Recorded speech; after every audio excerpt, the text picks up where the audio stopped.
Welcome to Films and Stuff with your hosts, Pete Mitchell and Ethan Hunt. Hi, everybody. Welcome back to Films and Stuff. I am Ethan, joined by Pete. What's up, Pete? Not much, buddy. How are you? Every episode, I usually introduce you by a little nickname. Today, I could not come up with one fast enough. That's fine. However, today is a very special episode. We are talking about labor unions, the strikes, and I'm going to call you the strike breaker because I think you've got a better handle on SAG, WGA, all the different acronyms, what's going on, why we should care more. Yeah. Well, I don't know if I've got a better handle, but I've got a handle, and I think we'll use our professional life experience and expertise, whether that's in business or in law, to talk about why these things matter and what are potential, let's say, breaking points. But it should come to no surprise for those of us who haven't been living under a rock. At the moment, there are two concurrent strikes in Hollywood. The Writers Guild of America, along with SAG AFTRA, which is basically the Screen Actors Guild. Mm-hmm. Now, the writer strike, I think, is a little bit more contentious than the Screen Actors Guild strike, and I'll tell you, we'll talk about why that is, or maybe not contentious, but it's certainly, I think, more impactful than the SAG strike, because SAG affects actors who work in Hollywood, whereas the union in the UK, for example, is Equity, and Equity is not on strike. In this case, Equity is not allowed to strike with SAG because it's against the law in the UK to have strikes for partner unions that aren't your own. So it's not possible. So makes sense. A lot of actors are being accused of crossing the picket line because what they're doing is they're working but using equity contracts for equity produced shows. So, for example, even though SAG is on strike and not almost all of currently in production or in filming shows in America are shut down, in the UK, House of the Dragon season 2, for example, is continuing. Oh, that's interesting. It's a UK production, even though it's owned by Hollywood. Yep. It's a UK production, and they're being done under the Equity Union, and Equity is not on strike. Interesting. Exactly. That's super interesting. Let's break this down from the beginning, because so we've got WGA, which is the Writers Guild. Who is included in the Writers Guild? Who is not in the Writers Guild? So effectively, the Writers Strike and the Writers Guild of America is anyone who is a author or a writer of a screenplay, of a script, of a treatment, anyone who's basically tangentially. And for the purpose of this argument, we're really only focusing on those who are involved in Hollywood. It's not that writers across America are on strike. We're talking specifically about those who work in Hollywood, which is to say, writers of screenplays, writers of things like that. Yeah. Effectively, there are three sides, okay? There's the writers, which is the WGA. You've got the actors, which is SAG AFTRA. Yep. You have what is called the AMPTP. Alliance of Motion Picture and Television Producers. There you go. For the sake of argument, we're not going to call them the AMPTP. We're just going to call them the studios because they're effectively representing all the different studios. Yep. What's important to note is that the writer's strike and the SAG strike is going on concurrently. We almost had a three-way strike with the director's strike, but the directors were able to negotiate a deal basically in the last minute. The reason that's very important and the reason why the AMPTP were hoping to do that is because, generally speaking, they were going to use the deal that the directors got as a benchmark for everybody else. for both actors and writers, a lot of the issues that are, causing the strike are common.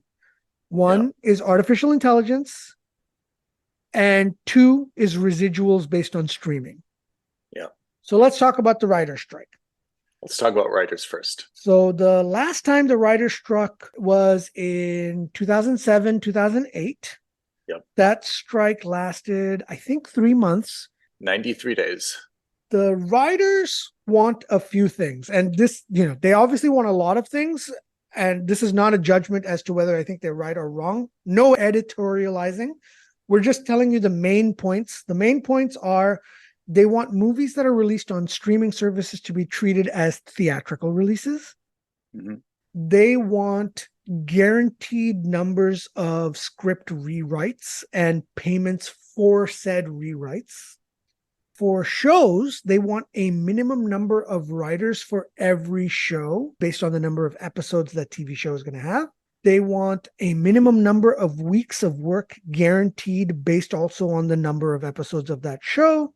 The two other big things, the residuals, they want it to be based on global subscriber numbers.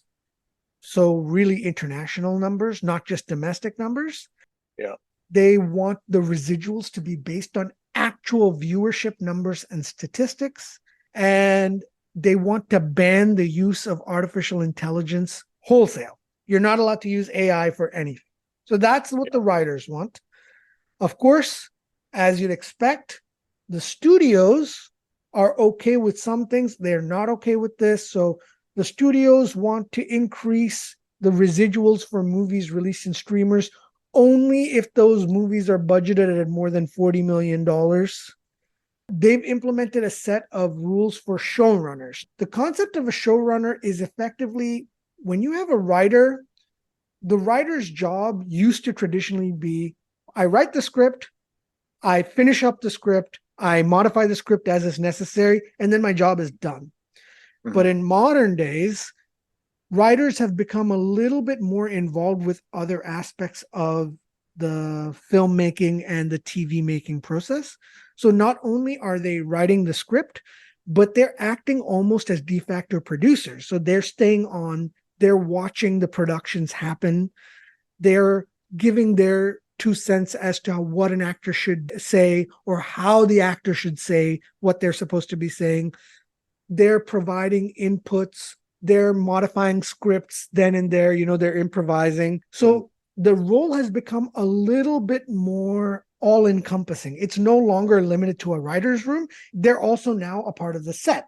And when they're a part of the set, sometimes that means they're also directing episodes. So it's not unheard of for writers who become showrunners to actually run the show. That's literally why it's called showrunning. Mm-hmm. And based on that, the studios will say that, listen, I understand that you're, as a member of the Writers Guild, you're not allowed to write scripts anymore. That's fine. But showrunning isn't just about writing a script anymore. It's about directing. It's about helping with production, blah, blah, blah. So they have a list of what's called A through H duties. It's basically a list of like these 6 to 8 different duties that they have to continue doing, according to the studios, regardless of the strike. So studios don't think that these A through H duties would constitute breaking strike rules, whereas the Writers Guild believes that it would constitute breaking the strike. So, showrunners are in between a rock and a hard place because... So they're kind of caught in the middle. They're either going to piss off their employer or they're going to piss off their union. Exactly. Netflix will definitely want the Duffer Brothers to continue showrunning Stranger Things. Yeah. But that may not be possible because the Duffer Brothers, once Stranger Things is done, they're part of the union. They don't want to piss off the Writers Guild. Right. So that's the writer strike. So let's talk about residuals. So the term residuals basically means once you write a script, you get paid for writing that script. But then every time the show is on air, you get paid for that as well, right? So like, for example, the actors for the Friends TV series, right? The sitcom. Yep. They keep getting an annual income of whatever that money is. I heard it was something like $20 million or $30 million a year each. Whoa, that's huge. It's a ridiculous number. I had no idea it was so high. Yeah, it was, because I think it was Netflix who paid $1 billion to Warner Brothers for 1 year. Whoa. Something like that. I can't, don't hold me to these numbers, but it was something ridiculous. Yeah. Their shows are still being played.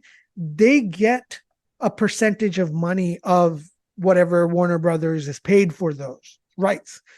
And so, again, I don't know exactly what the numbers are. I heard that the rumored numbers, for example, were like $20 million a year. So when we're talking about residuals, in terms of this issue, it's going to be some type of negotiation and some type of compromise. Yes. It's not really an issue that no one can really get their mind around conceptually. It's like, hey, I want X.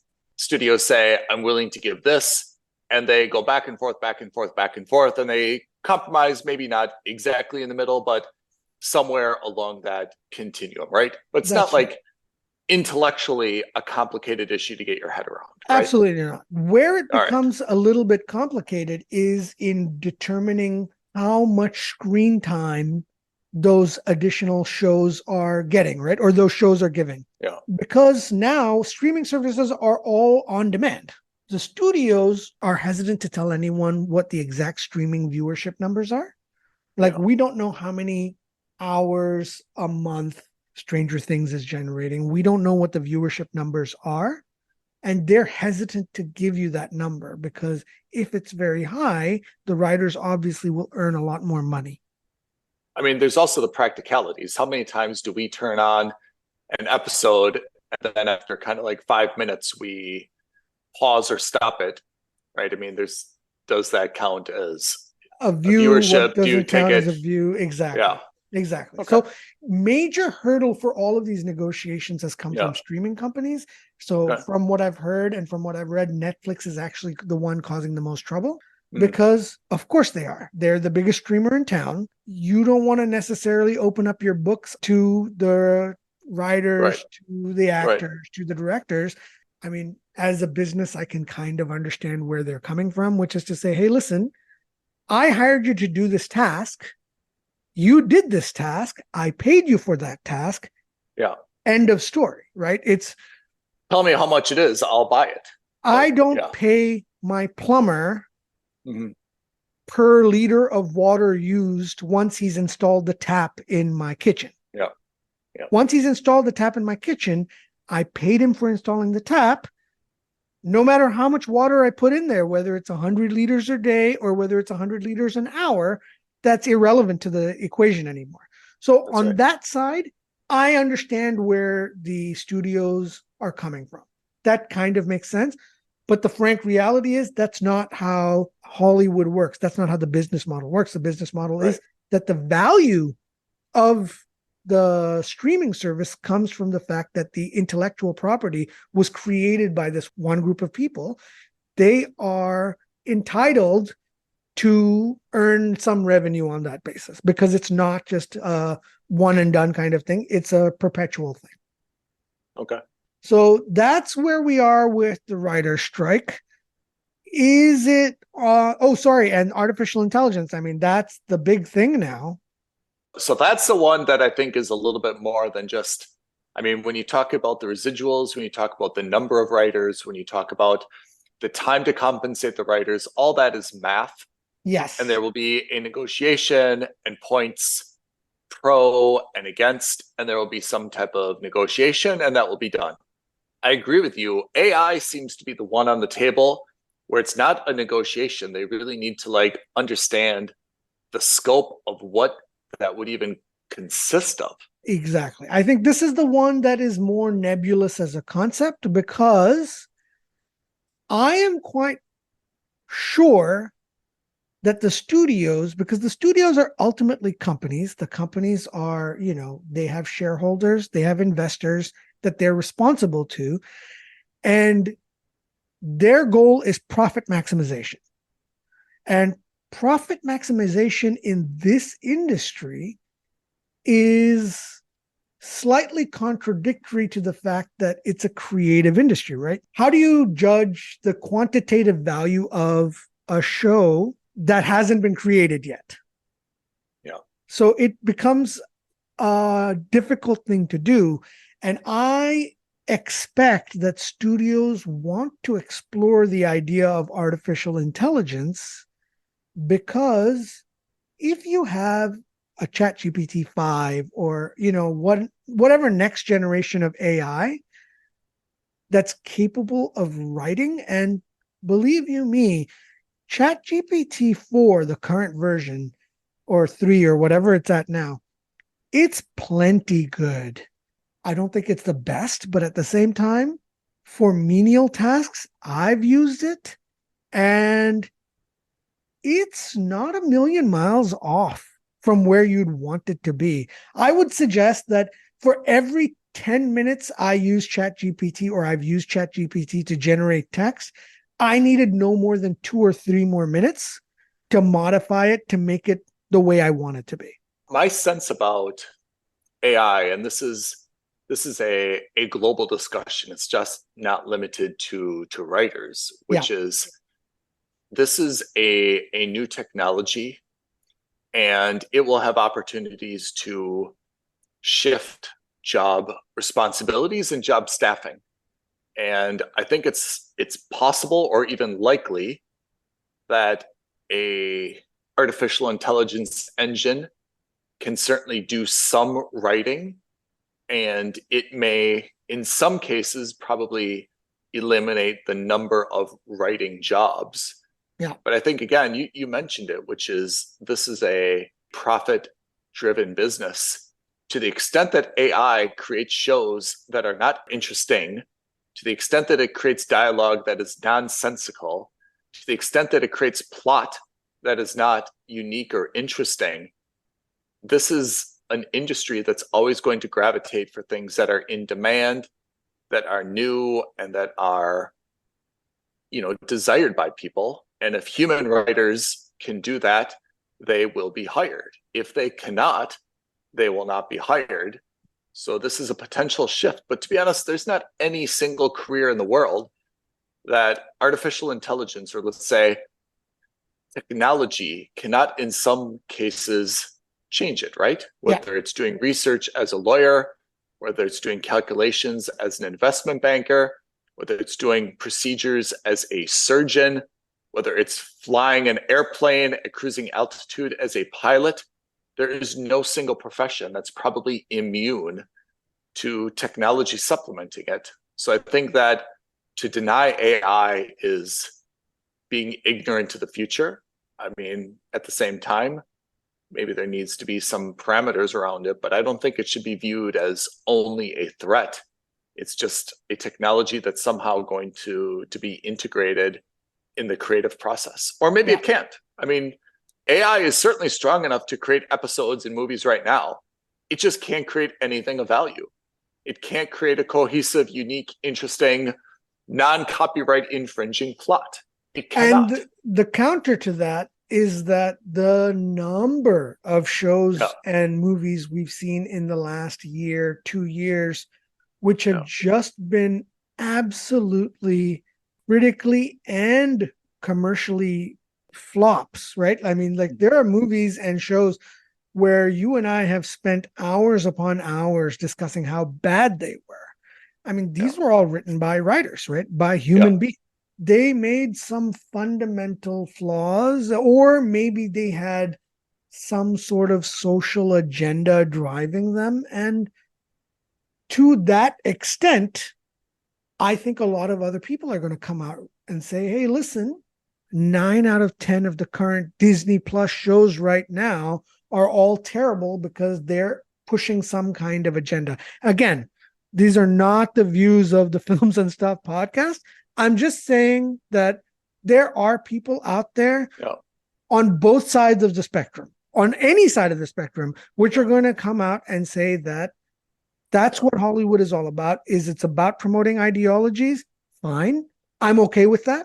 So there are other people who are going to say, that's not what I go to see the movies about. I don't want to see an agenda. I want to go escape reality. Fine. I'm okay with that argument too.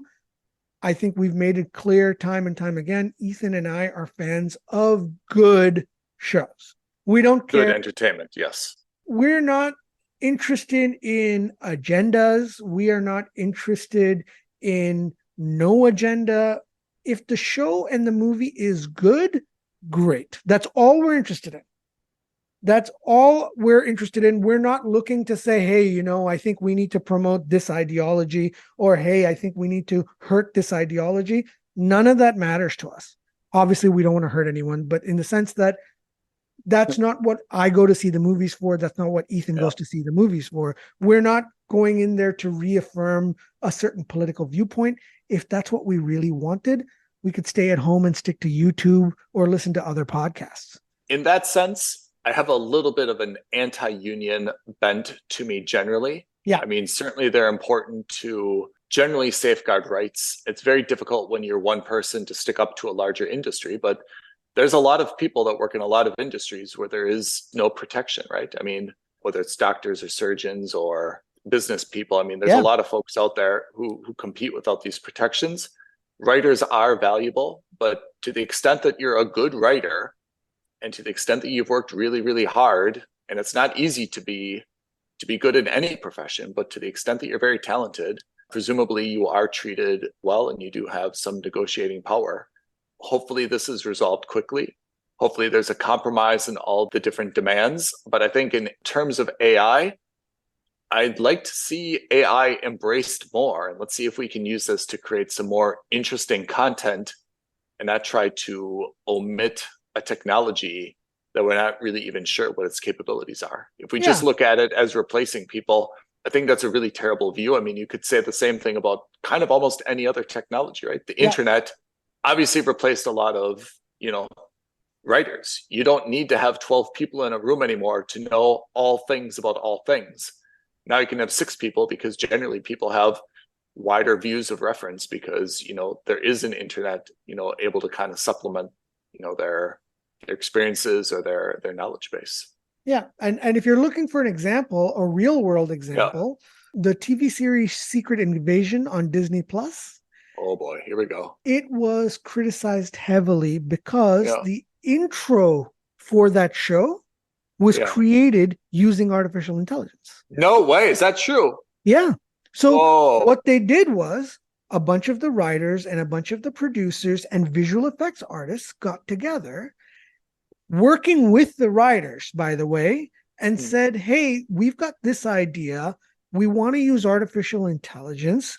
And they created this, all jokes aside, and I know this is going to sound much harsher than it is. The intro is the best thing about that show. Like, I can't stand the show, but the intro is good. And they used artificial intelligence to create a lot of those visual effects. That's interesting. I didn't know that. But as you rightly said, it's a great example of how the industry worked with AI, not against AI, or had AI used against the industry. Like, it was a collaborative effort. And I think that's an example of where AI could be very useful. This is going to be a hot take, and you tell me if it's far off. In the history of the world, and we've just come from seeing Oppenheimer, in the history of the world, it is only possible to suppress technology and advancement for so long. It is like a balloon that you hold underwater. Eventually, it will come to the surface. I agree. I totally agree. There's can't put it back. Exactly. You can't put it back. And I think that in that regard, I'm with you. I think that it's foolhardy to try to put a blanket ban on artificial intelligence. The cynic in me, though, does think that these are corporations at the end of the day. Corporations are all in about maximizing shareholder value. That's the fundamental rule of what it means to be a corporation. So if Disney sees an opportunity to fire 11 writers and have one writer and a supercomputer AI, would they do it? I think they'd do it in a heartbeat. Let me flip it around to you, though.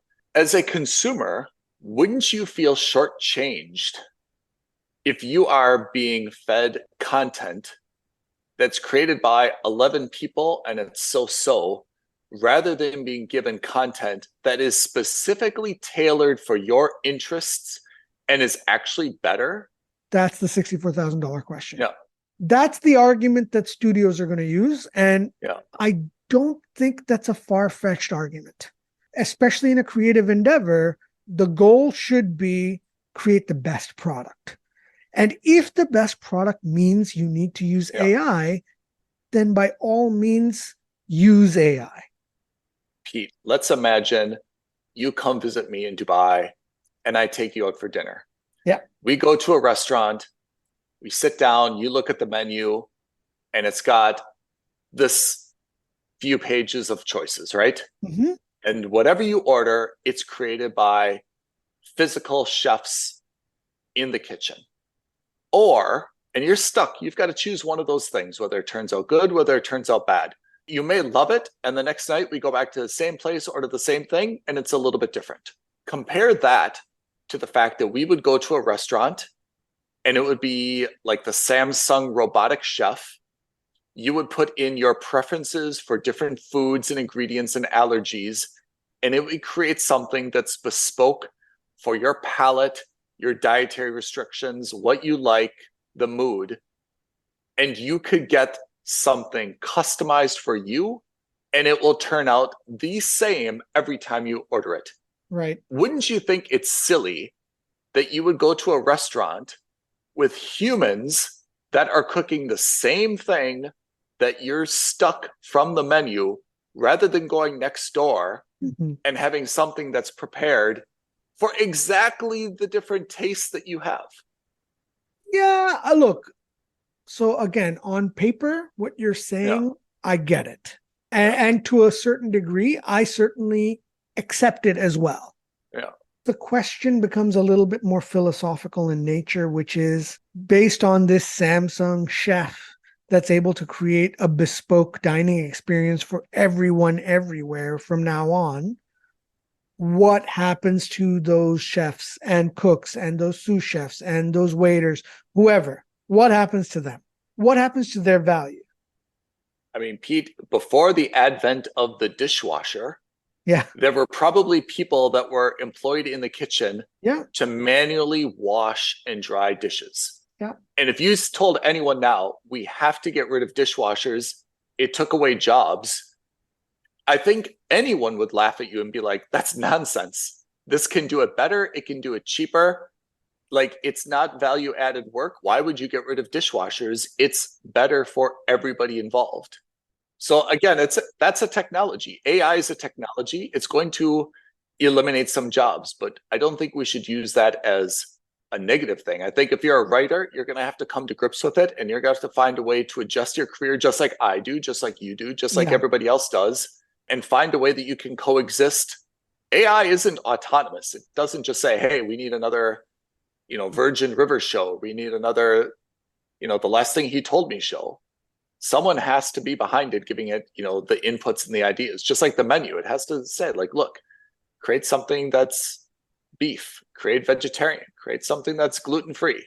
Still needs to I think ultimately we're saying the same thing, but coming from the other side, which is ultimately there's going to have to be a compromise where they work with it, not a blanket ban.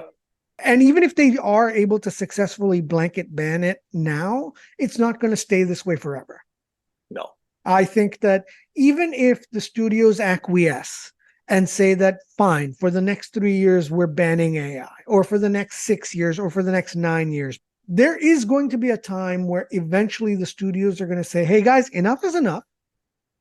We're going to put AI. And if that means that you're all on strike, that's fine. We're just going to have our own, drone of AI writers do everything. So either you come on board and work with them, or you don't. The flip side of this is that maybe they agree to a blanket ban on AI.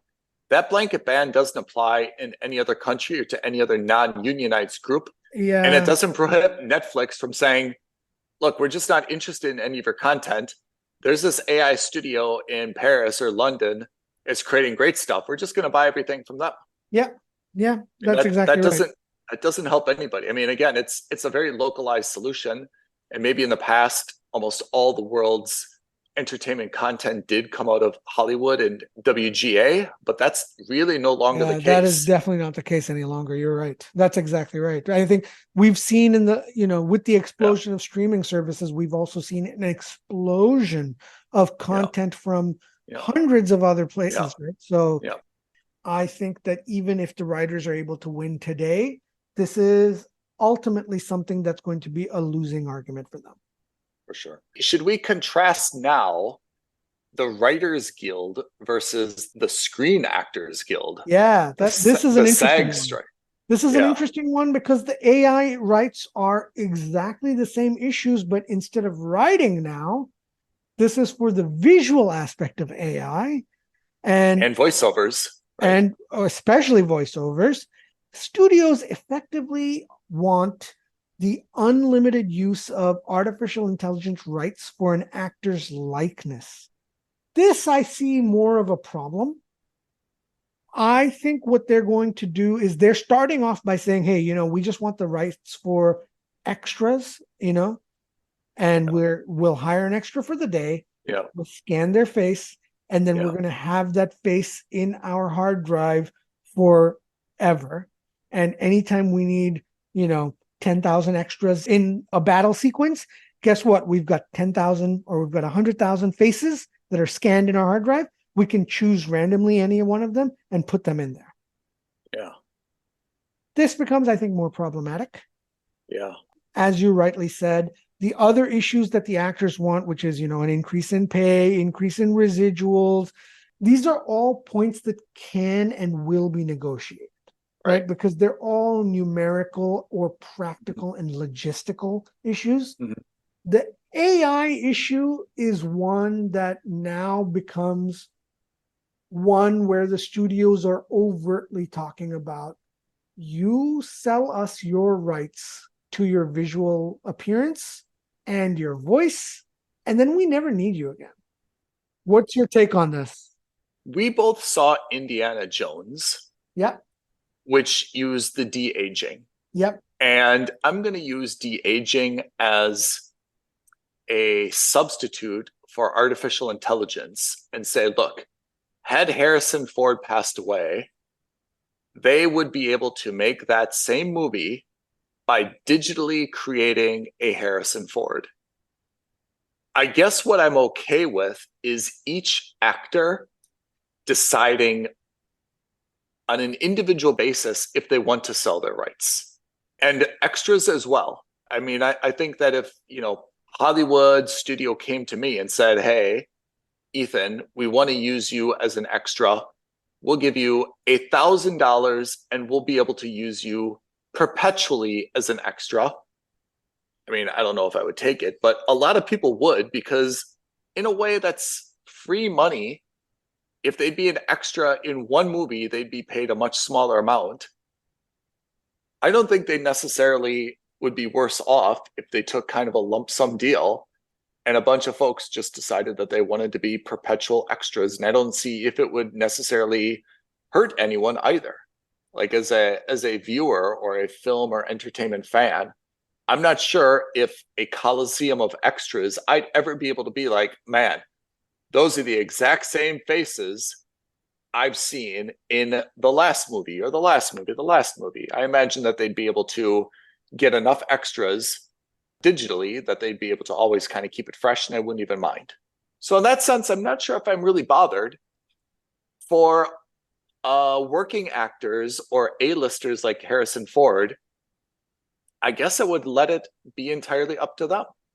And if Harrison Ford wants to sell his perpetual likeness for $1 billion, let him. But I think the world is going to get tired of seeing Harrison Ford before a studio is really able to monetize that amount. And if a working actor is like, look, I'm happy just making $100,000 for this, and then I'm going to get out of the game, I would leave it up to people on a case-by-case basis. Yeah. So on that, I'm 100% with you. In fact, we saw Bruce Willis do that just a few months ago or maybe a year ago. He sold his digital rights to, I don't even know who, but someone bought his digital likeness rights. a company in Russia made like a commercial for a cell phone network, and he had not even been there, but they made a perfect likeness of Bruce Willis in that advertisement. So I'm with you. I think it becomes more problematic for what the studios are doing right now, which is to say, hey, this is what we want to do. We're going to pay you a day rate once, and then we're never going to pay you again, and you're never going to work for us again because we're going to use your likeness in perpetuity. Yeah. So this becomes maybe more of a business case to discuss, in the sense that if Disney wants to buy Ethan and Pete's visual likeness rights, you're welcome to do that. We're happy to talk about that. But, you know, you and I are savvy guys. I would never give them a perpetual license. I would think that's where the union should come into, folks, because even you and I would probably not be able to negotiate that license. Yeah. Like I would expect it would probably also be invalid that you can give a perpetual license to use your likeness that extends beyond your death. Right. I would expect that the union there would offer a lot of value, saying, okay, maybe you have it for perpetuity, which means until the end of the world, but these are the limitations. It has to be a feature-length film, right? You can't start using it in everything. It can't be Bruce Willis porn and a Bruce Willis commercial and a Bruce Willis pop-up on your browser. The union, I think, would need to be useful if it would say, but these are the parameters. You've got Bruce Willis forever, but he has to be the lead and a good guy in a feature-length film. You can't make him the villain. You can't make him a dog. You can't make him a serial killer. You can't make him the rapist. Like, there's got to be some limits in terms of what you can use his likeness for. Yeah. Right. I would think that's where the union is useful. Yeah, I think you're right. I think this is, look, I know for a lot of our listeners, this is going to come off as us siding with the studios, but I think the reality is that we're not siding with anyone. We're just trying to be a little bit more pragmatic. Yeah. There are certain things that the studios are not going to acquiesce to. There are certain things the writers are not going to acquiesce to, or the actors are not going to acquiesce to. We understand that, and we appreciate that. But how long do you practically want the strike to go on for? One. And two, like, you also have to be realistic, right? Like, you can't avoid technology forever. It's just not possible. I guess I have 2 points. One, take Tom Cruise. At some point, though, even if you have his perpetual rights, are we not going to get tired of Tom Cruise movies, especially when we know that he's 90 and we're watching 25-year-old Tom Cruise? I would if he's expect not that even alive anymore. Yeah. I would expect that there's still an expiration date, right, on these things. And the second point is, if you can actually digitally create a de-aged Harrison Ford, there's only so many kind of like A-listers in the world. Why wouldn't you just create a new person? Lara Croft Tomb Raider was a video game, which is basically an AI generate. It's not AI generated, but someone had an idea. Let's make a girl that looks like this, right? And Lara Croft is iconic and just as popular as many other people, right? Even we just watched The Last of Us and so many other like adaptations, Halo. Rather than spend $1 billion to buy Harrison Ford, why wouldn't you just create a whole bunch of other people from scratch and do away with the Harrison Fords and be like, look, let's just test a bunch of these. This is a handsome guy. This is a handsome guy. This is a handsome guy. This is a beautiful woman. This is a beautiful woman. Let's see which one resonates with an audience, and let's just use that one. It seems to be much more cost effective, with the exception of a few cases, outliers of A-listers. And then the separate point is, if you don't like creating a character digitally, then how do you feel about animation, which is really the same thing? It's just doesn't look like live action, but it's certainly a fictitious person who isn't taking any salary whatsoever, right? Yeah. So do you remember that old film with Al Pacino where he creates a virtual actress? I think it was called Simone or something like that. I do. This is effectively where we're at. Yeah. Now. I think the difference Yeah. is that 20 years on, we actually have the technology to do that now. Yeah. The creepier movie was, remember the movie Her? Yes. Scarlett Johansson Yeah. as the voice, right? It was like And about Joaquin Phoenix. yeah, like Yeah. where she plays like a Siri-like character. Yeah. It's coming. It's probably inevitable. But I have to say, I don't, as a consumer, I see content as competing against content. I don't see the need for a digitally remastered Harrison Ford being a competitor for a new actor. I'm excited to see the new Superman because there's a new Superman cast instead of Henry Cavill, right? Yeah. If it was a digitally created Superman, or if it was Christopher Reeves recreated, I don't think I'd be nearly as excited as saying, I've already seen this. I've done it. Why do I want to do it again? Let's see the new guy. Let's see how they, play the role. Let's transition into the next point. So let's talk about the current status of these strikes and what that's affected. When are they going to end? Well, exactly. So the writers have been on strike since the 2nd of May. The actors have been on strike shortly thereafter. So it's been May, June, July. It's been almost 3 months, right? Yes, that's right. Almost 3 months. We're looking at late night shows in the US are mostly all suspended. So, no John Oliver, no Stephen Colbert, etc. Yeah. Bargaining power for both actors and writers dropped significantly after the Directors Guild struck a deal. Okay. Both sides are slinging mud at each other, which of course they are. Yeah. There are rumors that the studios have basically said, we're going to keep the strike going until everyone on both sides goes broke. The studios have more money than the actors and the writers, so they'll cave before we do. Which, of course, may be a practical truth, but maybe not the most, let's say, savvy thing to admit in public. Yeah. I mean, public perception matters, but does it really? Well, exactly. Currently, right now, no one thinks that studios are good corporate actors. If they make all the most obnoxious statements that they want, people are just going to think they're more bad than they already are. But when content is available, they're going to, I will, you will, we all will flock back to the content.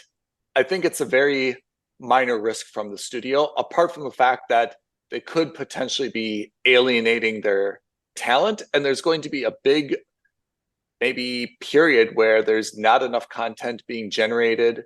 And it's going to take a while to ramp up, just like we had during the COVID pandemic, right? Yep. And conversely, a lot of people are also going to be like, oh, boo-hoo, why don't you go and cry in your $20 million mansions? If Matt LeBlanc is getting paid $20 million a year to do nothing in just residuals, go take a long walk off a short pier, right? Now, what I think most people don't recognize is that for every one Matt LeBlanc or Jennifer Aniston or Brad Pitt or, whoever, there's probably 999 others who are living paycheck to paycheck, who are the extras, who are very, very early in their careers, or maybe not even early, but just nowhere near as successful. Those are the people who are going to get the most hurt by this, right? And we saw the same thing happen in the pandemic, right? It's you can't sympathize with Ellen DeGeneres, but you can sympathize with her crew. So I read something about, have you ever watched Euphoria on HBO? No, not yet. Okay. So Zendaya, right, is the lead. Yeah. She is well compensated. I think irrespective of the strike, this is not aimed at her, targeted at her, and it's not really going to move the needle for her. Another actress cast, her name is Sydney Sweeney. Okay. She's been in Euphoria and a number of other things. She is not A-list, but she is more than a working actress. She is recognized. And she gave a substantial interview, I believe it was to either Vanity Fair or GQ, explaining how hard it is for her to make a living in this industry, how hard she's had to work, to have a satisfying career, the financial pressure she is under, and how she feels like she's so overworked and exhausted. Her family has urged her to take a 2-week break. This is going to sound cold and crass, but I have no doubt that anything she's saying is absolutely true. I'm sure it's been an extraordinary struggle for her in her mid-20s to carve out a successful career. I'm sure she's working extremely hard and that she is tired. And at the same time, she has created a career, which is no different than a career in medicine or in law or in banking or in teaching or public service. So in terms of her saying, look, we need this strike so that we can get better rates so that I'm not so tired, so that it's easier, frankly, has no impact on my sympathy for her, because she should treat acting the same as any other career. And there's many lawyers who are not a sympathetic group, dentists, doctors, as I said, teachers, people who work in government, people who just have random office jobs in insurance companies and other things, who work super, super, super hard, make not a lot of money, and also they don't have a whole lot of vacation or disposable income. I find this to be very, very hard to tolerate. Change your career if you don't like it. Just like a lawyer, a doctor, a teacher should change their career.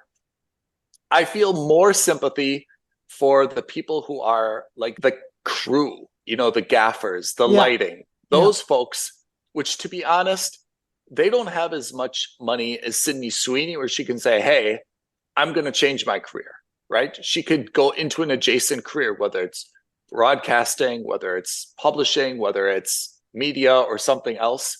Folks that are doing kind of like this more manual stuff, they don't have the same protections. I'm much more sympathetic to them, for the unions to represent them, to get better conditions, better pay, fewer hours, all that stuff kind of within reason. But in terms of the actors, I'm not very sympathetic at all to few of any of their demands, with the exception of potentially residuals, which, as you mentioned, is probably going to be negotiated to something in the middle. Yeah. So, no, I'm with you. There's countless other people who don't have a union representing them, who work equally hard, if not harder, for a lot less money and a lot less recognition.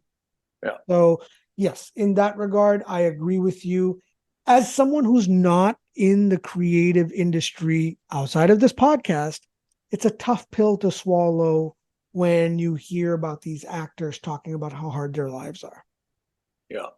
In any case, when is it going to be resolved? That's what I want. Question. That's a great question.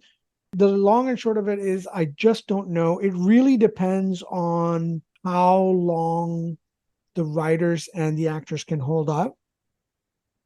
And the reason I say that is because this is starting to now have a material impact for the studios as well.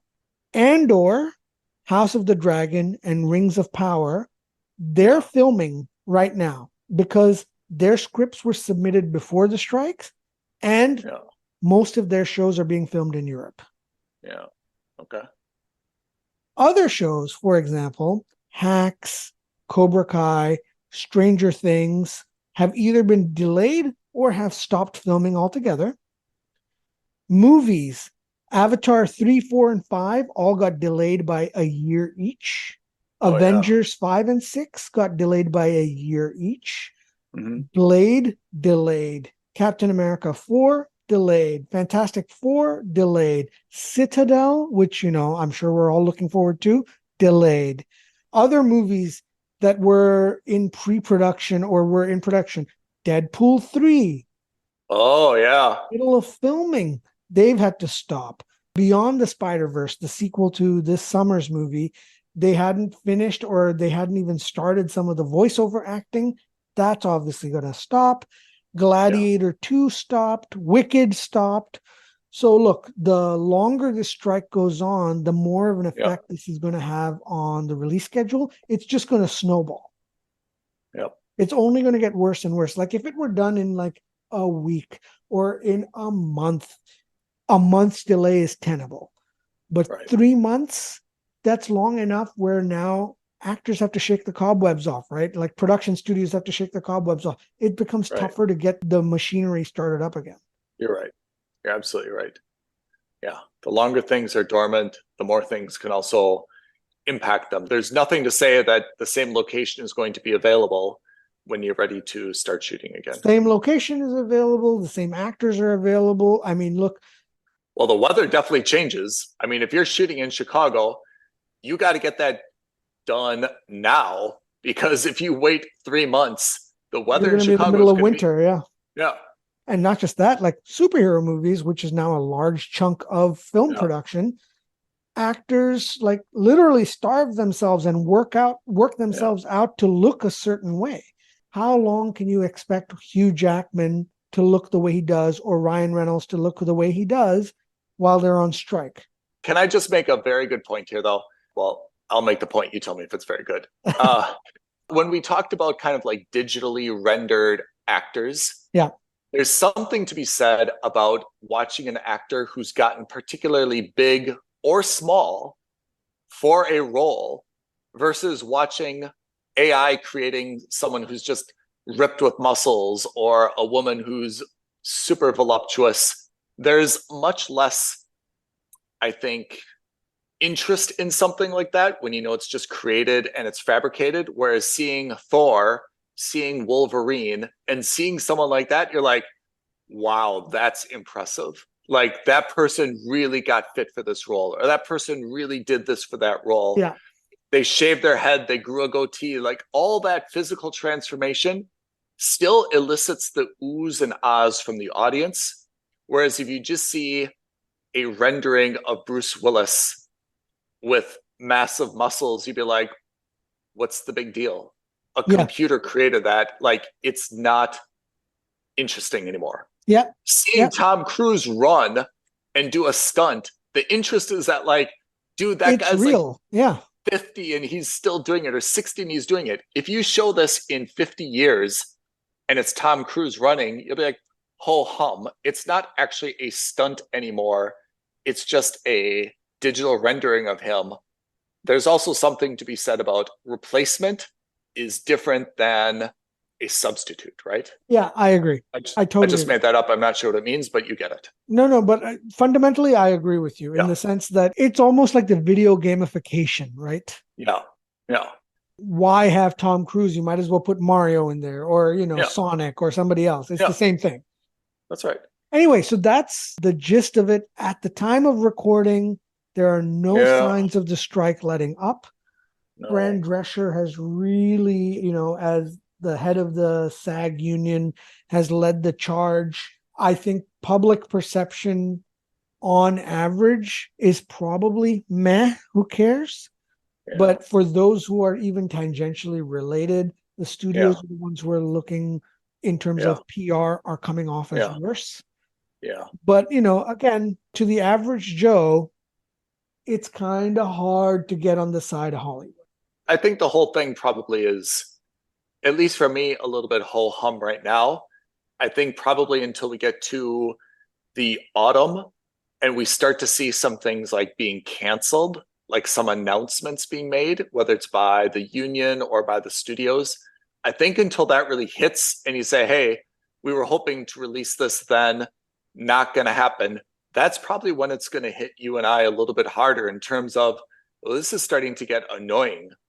Wrap this shit up and let's move on.